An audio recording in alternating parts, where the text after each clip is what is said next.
Now, another case of Boeing malfunction has come to light. An American Airlines flight Boeing 737 MAX 8 caught fire during takeoff at Denver International Airport, and this prompted an emergency evacuation of over 173 passengers and 6 crew members.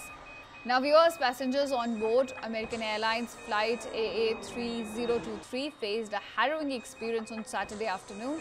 This is just after the aircraft's main landing gear reportedly caught fire at the Denver International Airport. Visuals on your screen showing you the rescue operations that took place. Now, fortunately, all were evacuated safely.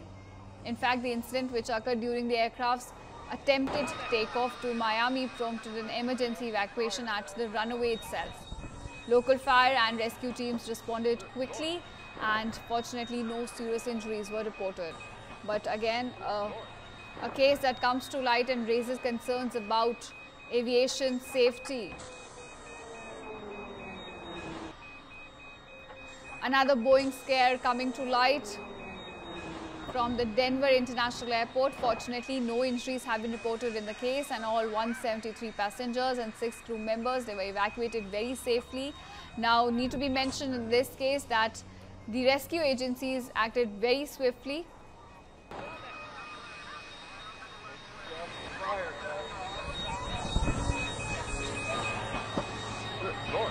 Now, in this incident, this happened during aircraft's attempted takeoff to Miami.